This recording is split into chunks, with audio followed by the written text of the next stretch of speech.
Did you know that in the UK, anti-Asian hate speech increased by 1,662% in 2020 compared to 2019? 1,662%. I misread it in the brief you sent me. I thought it was 162%, and I was shocked by that. So that stat came from the youth charity Ditch the Label, and the study that they carried out found that many of the racist slurs now levied at Asian people both online and in person didn't actually exist 2 years ago prior to the COVID pandemic. So there's a whole new vocabulary that's developed as a result of it. Mm-hmm. I did see some coverage of the abuse that East Asian people in particular were receiving at the height of the pandemic.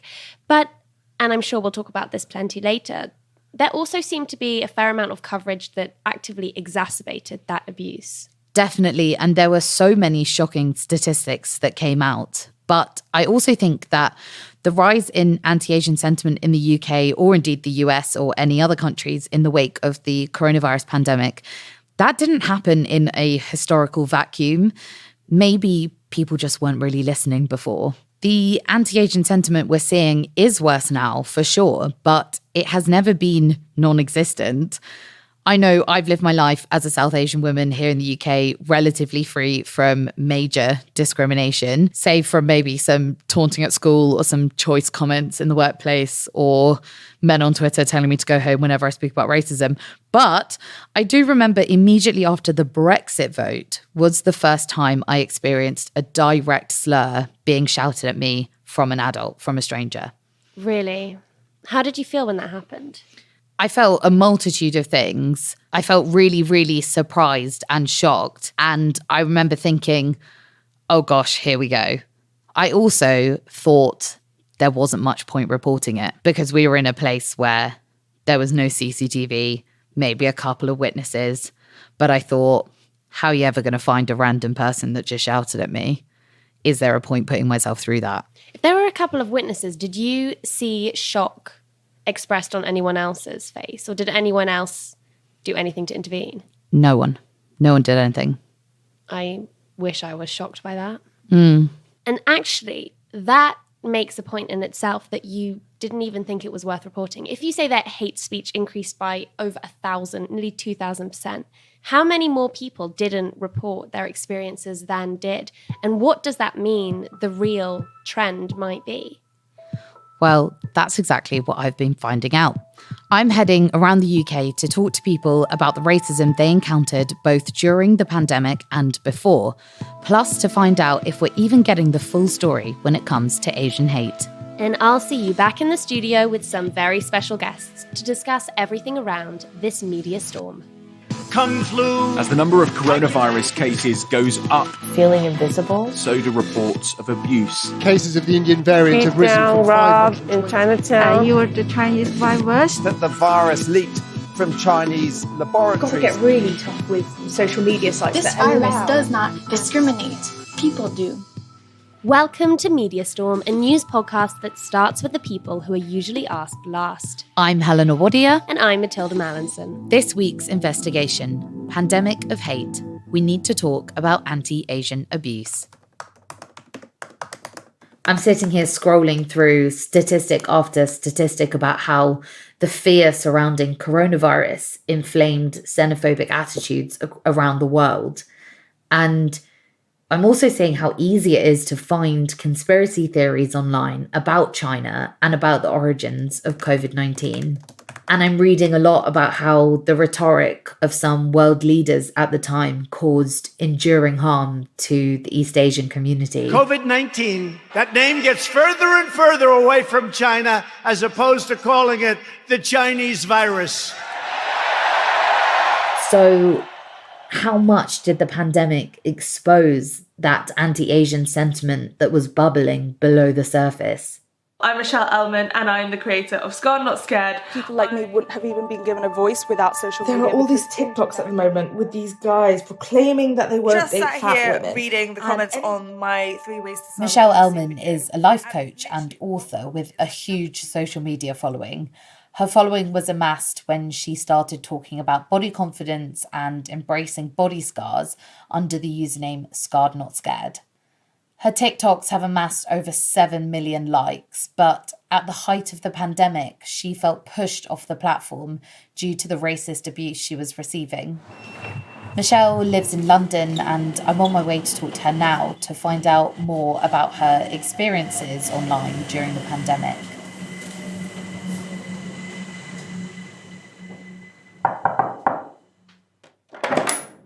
Hey, come in. Hey, hi Michelle, thanks. Lovely to see you. You too. So just run me through what happened online to you on your social media platforms when the pandemic started. I just started noticing a number of comments that were race related on TikTok, and hate comments on TikTok are quite normal, and I kind of approach TikTok with the point of view they're young people, don't react to it, they're children who are saying stupid things like you would say in a playground.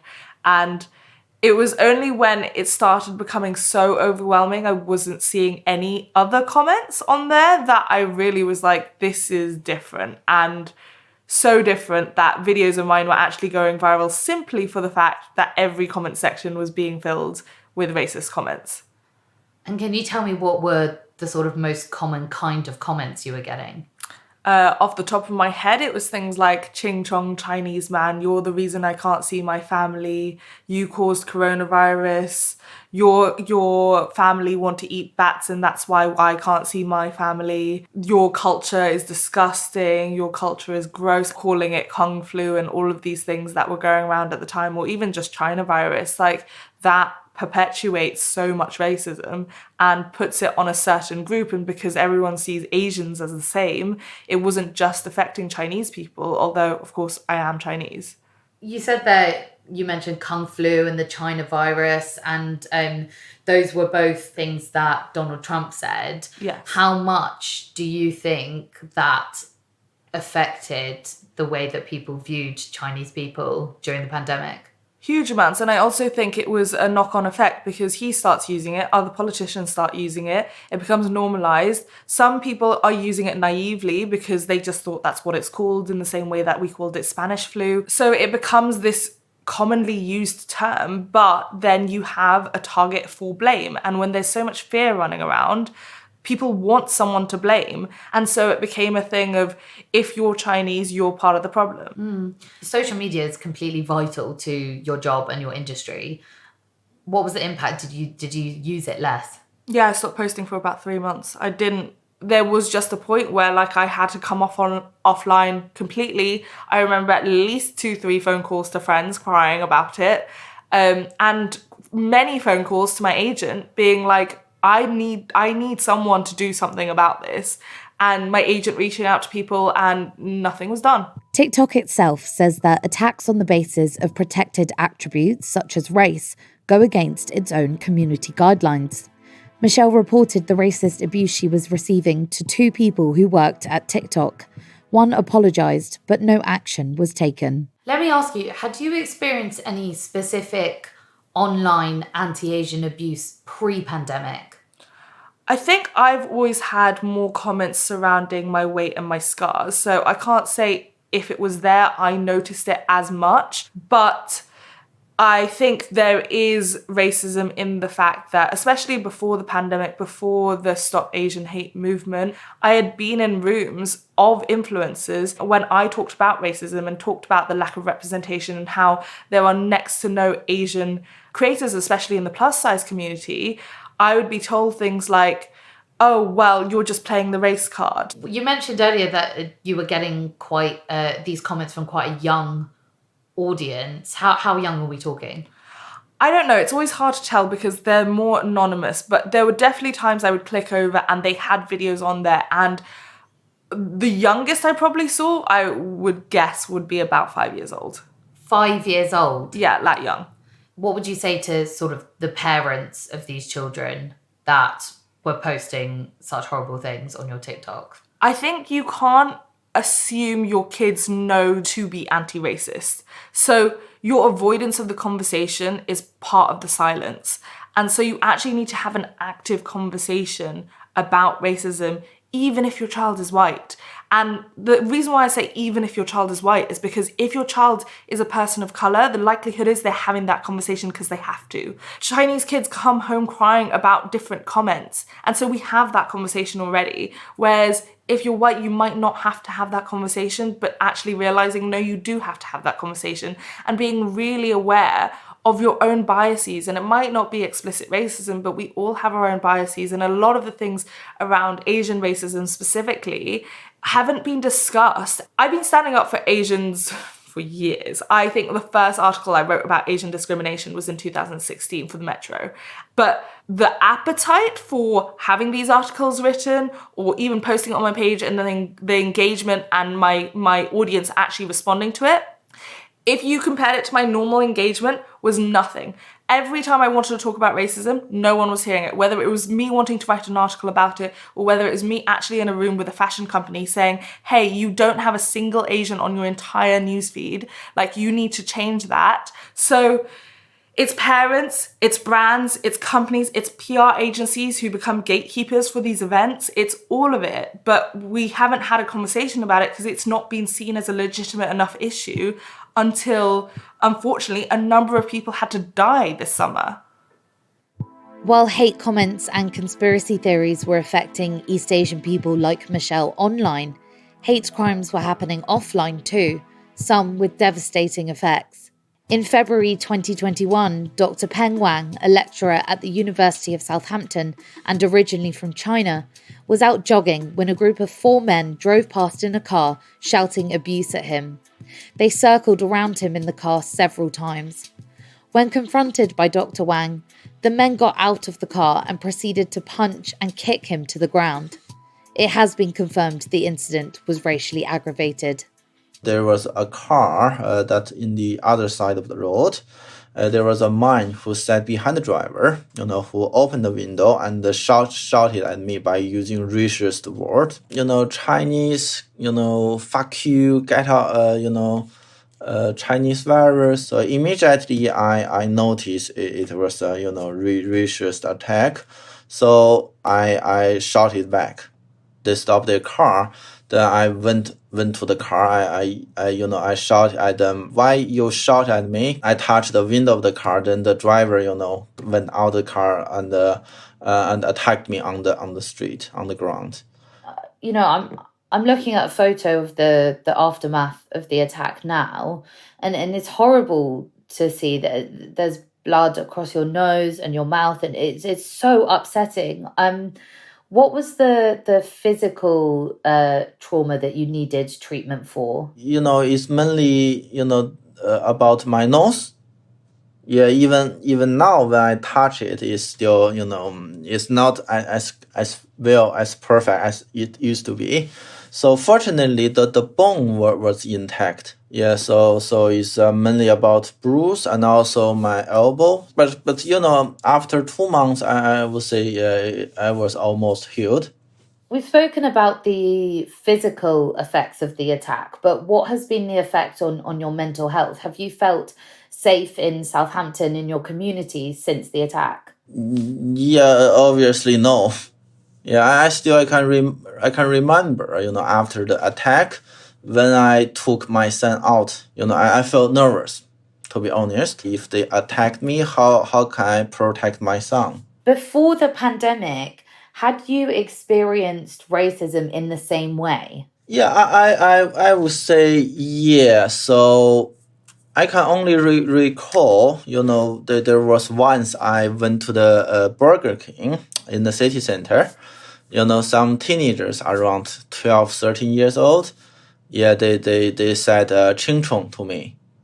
Yeah, but obviously after the pandemic, so it's more frequent. Yeah, so I had a feeling, the things are getting worse after the referendum. People, they do not, they were not as tolerated, to other people as they used to. Yeah, so I had a feeling, yeah. Do you in any way regret your actions of that day? No. I believe, if you don't fight back, the things will get worse. Yeah, this time they shot at you. Maybe next time they attacked you. So yeah, you have to stop them. The police have identified 2 of them. So yeah, in total they are facing 8 charges. Yeah, so I believe if they know the consequence, they won't do that again. Hate crimes against Asian people were also rising quickly and more violently across the pond in the US. You on your fucking kung flu? He just assaulted me. This man had just assaulted me. Take your fucking China flu and shove it up your ass. Okay, well done, sir. A Filipino-American man was slashed in the face with a box cutter on the New York City subway. An elderly Thai immigrant died after being shoved to the ground in San Francisco. An 89-year-old woman was slapped in the face and then set on fire in Brooklyn. Asian community is under attack! What do we do? Stand up like that! When the Asian community is under attack, the Center for the Study of Hate and Extremism says anti-Asian hate crimes increased by nearly 150% in 2020. But this statistic is likely to be an underestimate. We'll get on to why in a minute.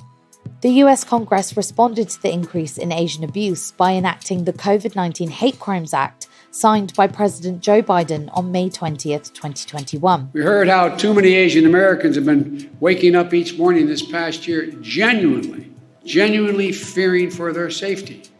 It's simply, to use the phrase, it's simply un-American. My message to all of those of you who are hurting is, we see you. And the Congress has said, we see you. The law focuses on reviewing hate crime incidents and provides grants to police departments so they can establish hotlines for people to report hate crimes. But do these kind of laws actually address the root issue? And is more police funding ever the answer? California State University professor Phyllis Gerstenfeld is a criminal justice expert who studies hate crimes. In general, I don't think that hate crime laws deter anyone, at least not directly. So the general answer is no. And I don't think that a lot of people are necessarily very aware of it. That doesn't mean that the law is not useful, though. It can have the more sort of effect of making people aware that this is a problem, sending a message that this is an issue that we need to deal with and need to be aware of. So it can have an indirect effect, but I don't think it will directly result in deterring anyone. I suppose a good thing about hate crime acts is data collection, right? But a lot of people think that more data just means more of the same, and the same hasn't always been that great for people of color, right? Agreed. I mean, part of the problem is that the data we do have are unreliable and inconsistent. When it comes to immigrants, for example, a lot of immigrants may feel uncomfortable reporting hate crimes, or crimes against them may go unrecognized for a variety of reasons, especially when they're undocumented. So one solution is to be more thoughtful about how data are collected, and that the data that we get at are more representative of what's really happening in the world. But again, having a lot of data doesn't do us any good if we don't do useful things with it. There are some people who seem to think that just collecting numbers means we've done our job. The problem is solved. We don't have to worry about it anymore.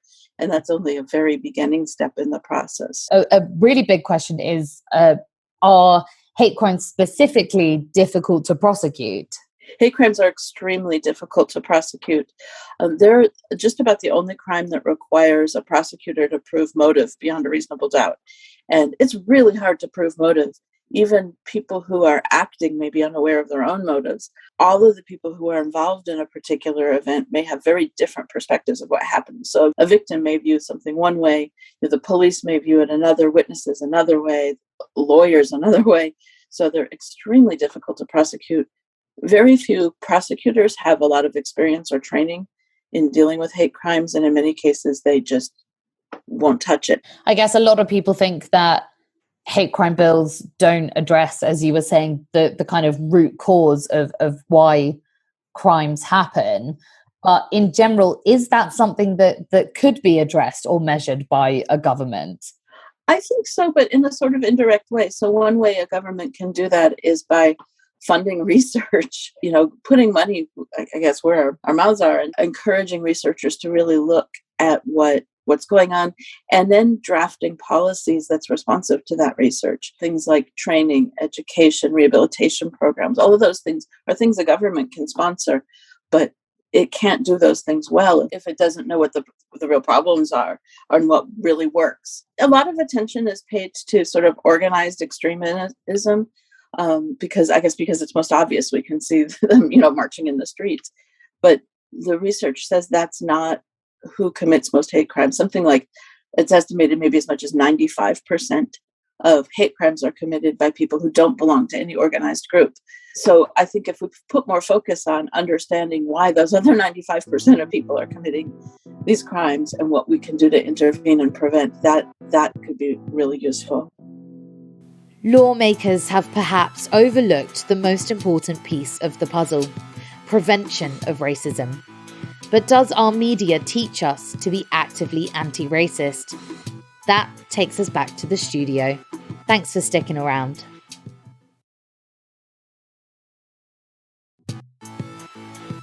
Welcome back to the studio and to Media Storm, a podcast that seeks to provide balance to the mainstream media.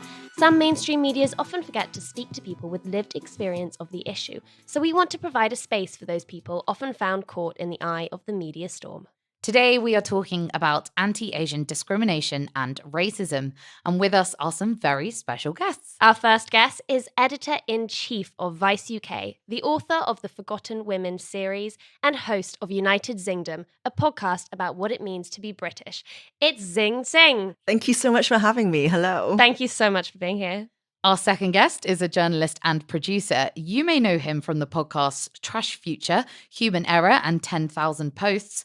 Or you might have read his book, Follow Me, Aki, The Online World of British Muslims. It's Hussein Kesvani. Hi, thanks for having me on. So you just had the investigation that Helena set out to do for us. Do you have any immediate thoughts?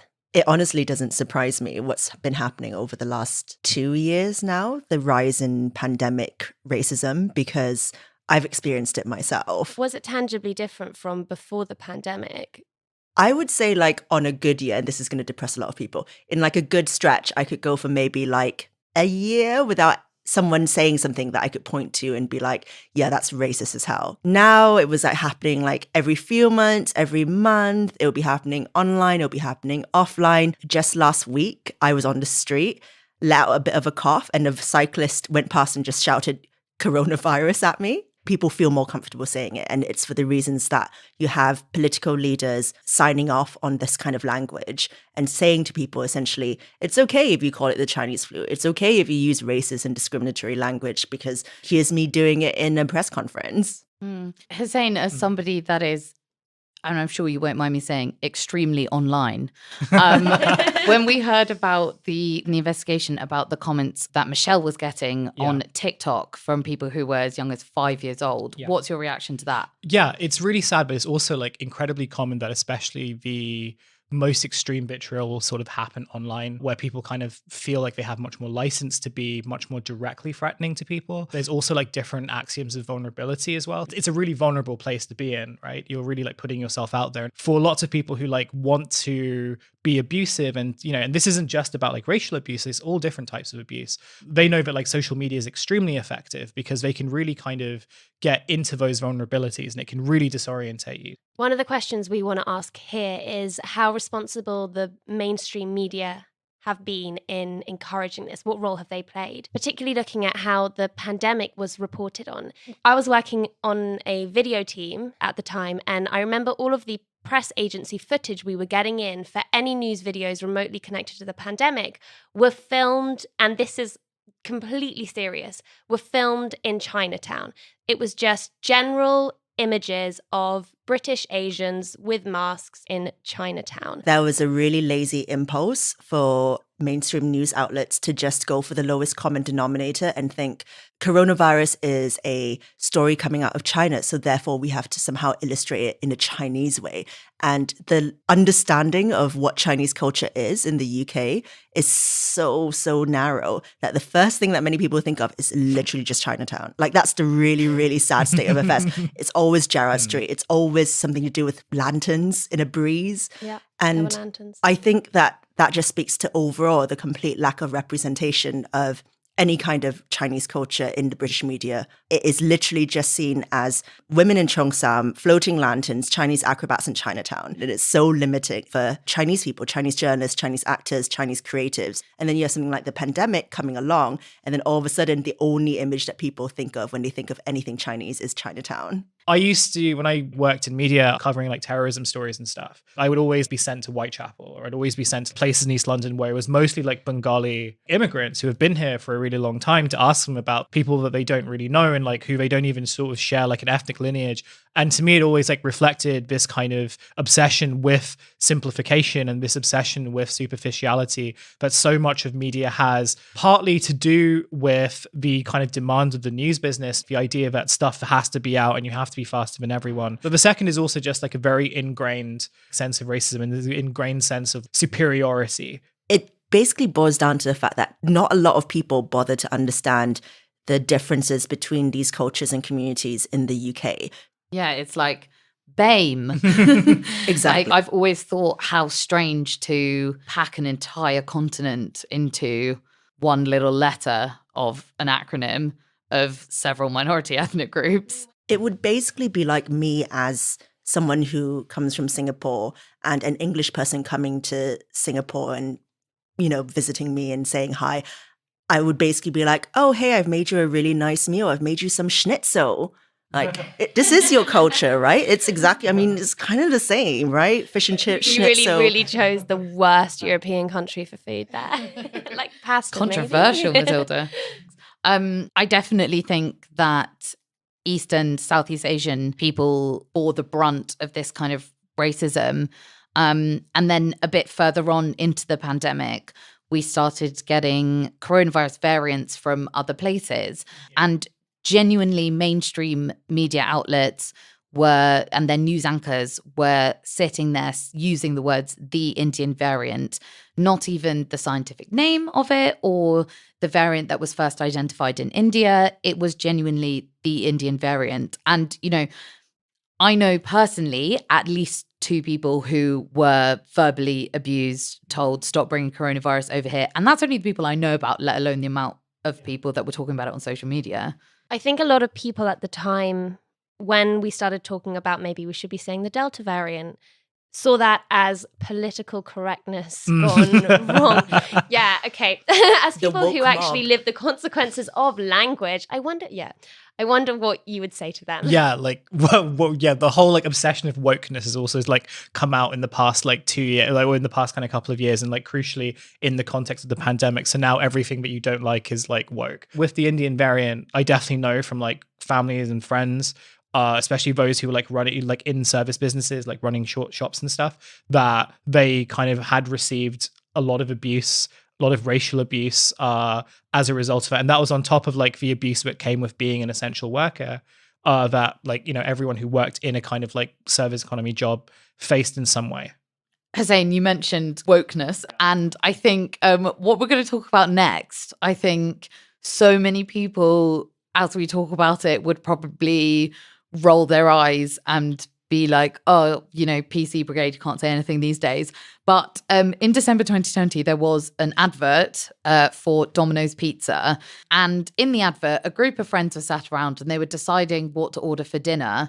And one of them says, anything but Chinese. Now, I don't know if people might say that I was being too sensitive or whatever it is, but I am surprised that of surely so many people that an advert has to go through, that not one person thought, hey, maybe that's a bit off. Yeah. And, you know, Chinese takeaways are incredibly racialized sites of identity. So, you know, I know so many people whose parents came over to the UK, set up Chinese takeaways, and then were kind of expected to feed what in many cases was a white majority town or village, and then just put up with the racism they experienced as a kind of price of doing business. So many people I know had parents who just kind of swallowed that pain and just never really talked about it and just brushed it off. And to have that be reduced to a punchline, you know, I can only imagine how kind of hurtful that could be. But I'm also really aware of the fact that part of the problem with discussing things like this is that there will be someone out there who's probably listening to it and saying the woke mob wanted to cancel Domino's. And that's not what I'm saying. Yeah. I'm just saying that maybe Domino's might consider their script a little bit better and maybe hire some more East and Southeast Asian people. Well, it's interesting that you say that, because the kind of accusations of the woke mob are also really useful and effective ways that are utilized to like shut down any kind of attempt, not even to capitulate, to even just like meet you halfway. Yeah. I mean, you can be defensive or you can listen and not take it personally. Zing, what you just said about Chinese takeaways and the history there and the emotion, that is not something I've heard before, and that touches me, and I'm glad that I know that now, and I will reflect on certain things differently. I do think that our response is often to feel attacked and to become defensive in a way that's really counterproductive to progress. I think there was a debate maybe a few years back about calling Chinese takeaways the C word. And people got really defensive over it. Someone said, oh, if it's racist to call the Chinese takeaway the C word, then isn't it racist to call a fish and chip shop a chippy? Yeah, I mean, the logic just didn't make any sense at all. And that was a real kind of like brainworms moment from whoever tweeted that. It's also this like thing about like minor inconvenience, like how these minor inconveniences, they end up being framed as these like huge grievances against like English culture, right? I don't know. I went to university in New York, and every year there'd always be the same scandal of the students are trying to get these shops to stop selling like gollywogs. The way that it was framed is very much along the lines of, you know, these kind of lefty students who come from London are trying to prevent local businesses from, you know, thriving. And it's just like, you know, when you set that frame as like your kind of, you know, starting point, then I don't know where like that productively takes you. I think this is actually something the media is really culpable in. It's these culture wars, because they often dig up these issues and they make a whole hoo-ha about it because it sells paper. I think that they see culture wars as quite a profitable battleground and therefore deliberately flare up these things that are basically just distractions. Oh, definitely. I think it's like the light entertainment version of journalism, in that if you actually cornered some of these journalists in a pub and say, do you actually care that Mrs. Blogs down, you know, ye old York traditional souvenir store can no longer sell her racist gollywogs? All of them will literally hold up their hands up and say, actually, I don't care. For them, it's just cultural fodder for the grist. You know, it's not anything that they feel genuinely emotional or engaged about. And just to drill in the seriousness of the consequences on the other side, the very real life responses to racism and to rhetoric and to culture that becomes normalized, I think we should talk about the Atlanta spa shootings that happened in March of this year. And for anyone who's not aware, that was in America when a white gunman went on a shooting spree targeting 3 spas in Atlanta, killing 8 people, 6 of whom were Asian women. So let's start with how the shootings were reported. Zing, you wrote a really arresting article, and I just want to read the title. It was Asian Women's Bodies Are Not Playgrounds for White People. You touch on how Asian women and East Asian women are represented in pop culture. Do you think that that has an important role in how the media reports on these things? When you're an East or Southeast Asian woman, you get very quickly used to kind of constant sexualization, objectification, and fetishization. And it's very strange because you're simultaneously totally replaceable with another Asian woman because, you know, quote unquote, we all look the same. When that's the only representation you see of Asian women in the media, that has a knock-on effect on how you report about real Asian women when things happen to us. And I think you could definitely see that in the way that the shooting was reported and the way that the police even reported the shooting themselves. So there's this really infamous press conference in which an officer on the case kind of says, well, you know, the shooter, you know, he says he's got an addiction, it's a problem, and he was trying to fix the source of his addiction. It's just really dehumanizing language. And that's what happens when you just reduce an entire community down to a stereotype. You dehumanize them, and you therefore make it easier to erase them as real human beings. And you compare that to how little sympathy is given to the mental health of non-white terrorists, because he was charged with domestic terrorism. Part of that really infamous press conference you were talking about was when, I think it was the county sheriff said that he'd had a bad day, the shooter. Excuses for doing what he did were really plastered everywhere in the mainstream media, that he had a bad day, that he had a sex addiction. The fact that we were even debating whether or not it was a racialized attack was awful to me. But even to say that I have a sex addiction and I associate these spas with the biggest temptations, is that not in itself racist? Oh, yeah, 100%. How could you argue with the fact that shooting is not racially motivated when you look at the breakdown of who was shot, who was targeted, and who was killed? If that is not a racially motivated crime, I honestly don't know what would meet that criteria. Hussein, do you have any thoughts about, for example, how South Asian men are represented in the media? Yeah, with all these types of events, it always starts off with like, oh, this is another Muslim terrorist, the same kind of rhetoric about immigration, and this is what happens when you let refugees come into your country and so on. Then when like more information comes out, you can see how people are not only trying to go back on their own stories, but they're still trying to weave their own narrative. The affordance of mental health is given to certain people, but for others, it's very much like, no, you were motivated primarily by theology, you were motivated primarily by race and so on. And I think to answer your question about like South Asian men and in the aftermath of like terrorist attacks, and also in other stories like, you know, grooming gangs, for example, right?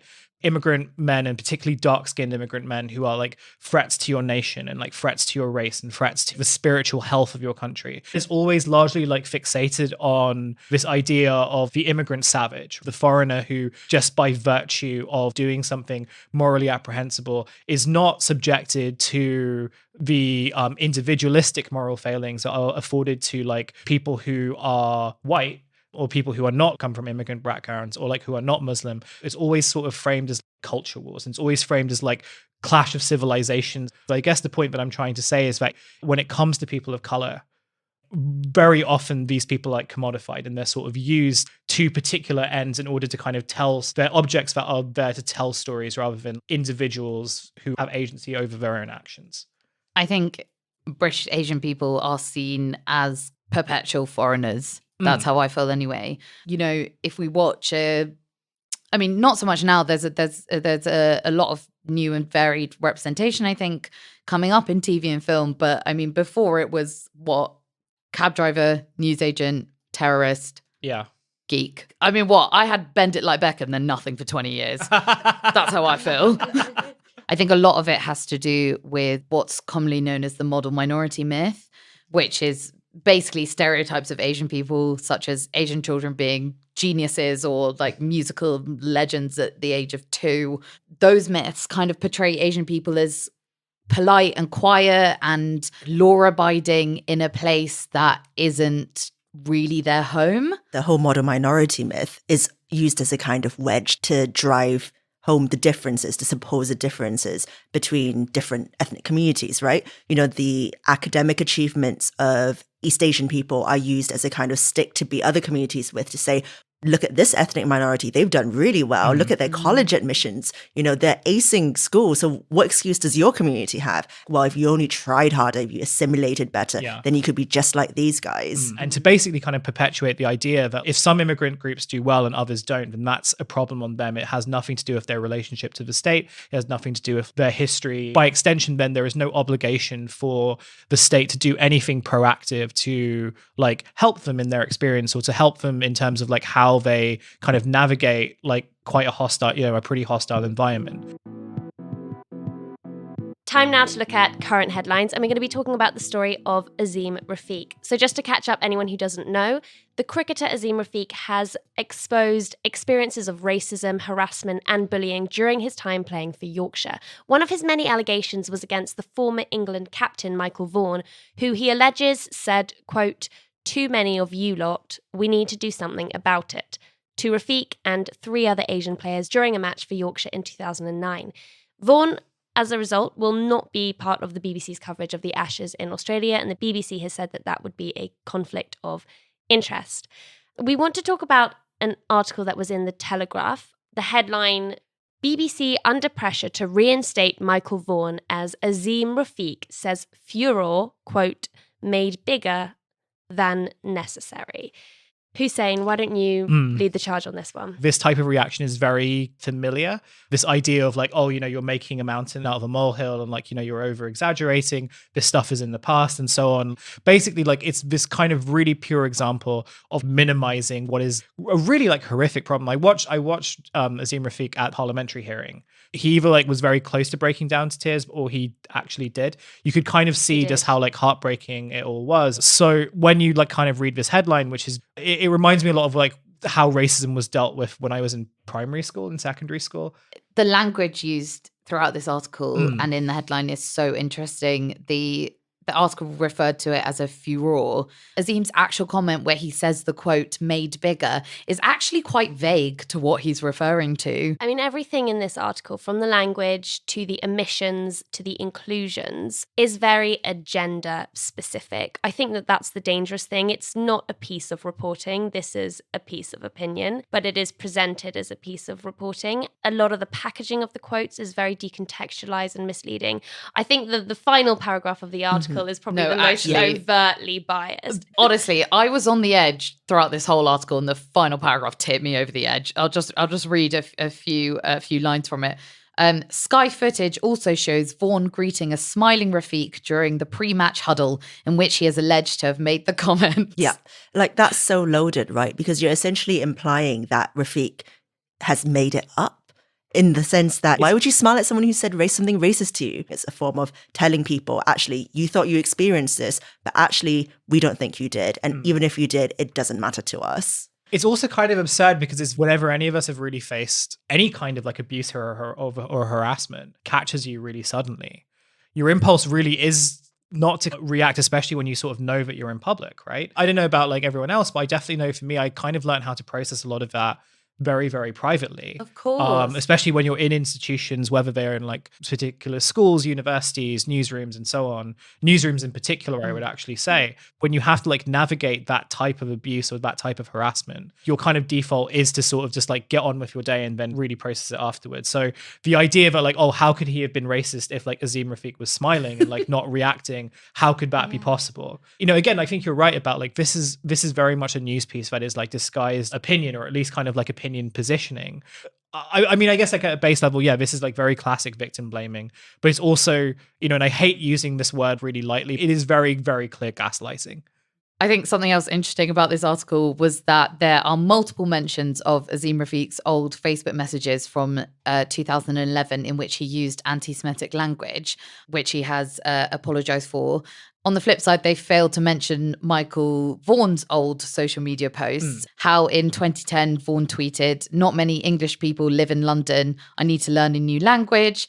And in 2017, following the Manchester Arena bombing, he answered yes to a question on Twitter whether England all-rounder Moeen Ali should ask Muslims if they are terrorists. Vaughan has said he's embarrassed by the tweets and he's a different person now, but it seems a very obvious omission, especially when they are talking about old social media posts. Yeah, it's interesting whose past behavior is mentioned in order to discredit their version of events. You can also like claim plausible deniability. The fact that we have a news article that is effectively an opinion piece, or at least very close to one, is basically one that says, oh, you know, we're just reporting the news and like we're just being objective. When you think about news, we should be thinking about what quotes are being selected, what types of positions are being magnified, and what ones are being ignored. And I think it's also about who gets given the license in the press and the platform to show that they are a fully rounded human being who is capable of making mistakes, and that we should afford them forgiveness and understanding. You can see in the way that Azim Rafiq's old Facebook posts were used against him, that forgiveness and that license of understanding and empathy is not extended to people of color in the same way it's extended to white people.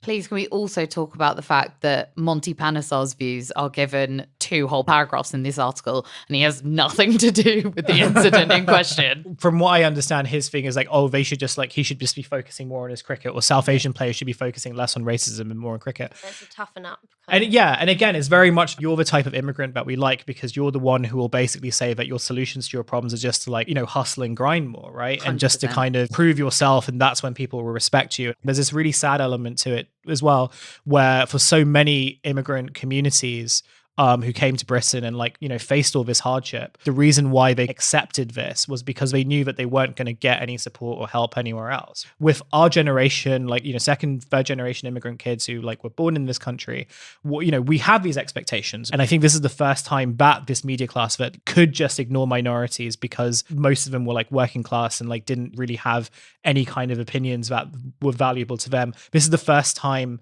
that for lots of these institutions, they actually have to listen. And that's why we have diversity workshops and all that. I think a lot of that is a reaction to having to confront this for the first time. in addition to that accusation that it's just online trolls and it's like a hate mob, basically, which I think came across really strongly in the way that, was it the Sunday Times handled this Prince Philip obituary on the front page, which was written by Christina Lamb, a foreign correspondent. And the Sunday Times eventually apologized for it after she'd written about Prince Philip's racist jokes, that we secretly enjoyed Prince Philip's gaffes. This blew up on Twitter. There was a formal complaint filed. People signed a petition. The Sunday Times apologized. And then Christina Lamb wrote an editorial saying that she was the target of an online mob by the quote unquote woke mob. The jihadists were polite in comparison. I mean, where do you even go with something like that, really? Obviously, if you are abused on social media and you're giving death threats, that's unacceptable. But she then goes on to talk about completely legitimate criticism that she received from community groups, from Gemma Chan, saying that this kind of language is unacceptable. You know, who's the we here who are laughing at Prince Philip's racist gaffes, because it really isn't Asian people. It's a really convenient way of just like dismissing any like structural criticism. And I think it's just important to say on this point that many Muslims would object to the use of the term jihad as a terrorist term, that it's a spiritual term that doesn't mean what it's often implied to mean, and that in itself is negatively stereotyping one religion as terrorist. I remember thinking in the Christine Lamb article, how many people of colour have been abused for so long, both online and offline, and don't get a whole newspaper column dedicated to it. Zing and Hussein, thank you so much for joining us. Where can people follow you, and do you have anything you'd wish to plug? You can follow me on Twitter and Instagram. I'm Miss Zing, MISSZING. I think there's an underscore in between Miss and Zing on Instagram because someone else is a Miss Zing there. If you like what I have to say, you could buy my book series, Forgotten Women, and read my articles on Vice. You can follow me on Twitter at hkesvani on twitter.com. And you can listen to like one of my many podcasts, but I guess like I'm on way too many. Trash Future, which you can find on most podcast providers, and on my BBC show that I do with the comedian Olga Koch, which is about technology and politics. It is called Human Error. You can find that on BBC Sounds or on any podcast app. Thank you so much for listening. We'll be back next week with episode 3. Rape Justice. What happens to the 98%? Follow Mediastorm wherever you get your podcasts so that you can get access to new episodes as soon as they drop.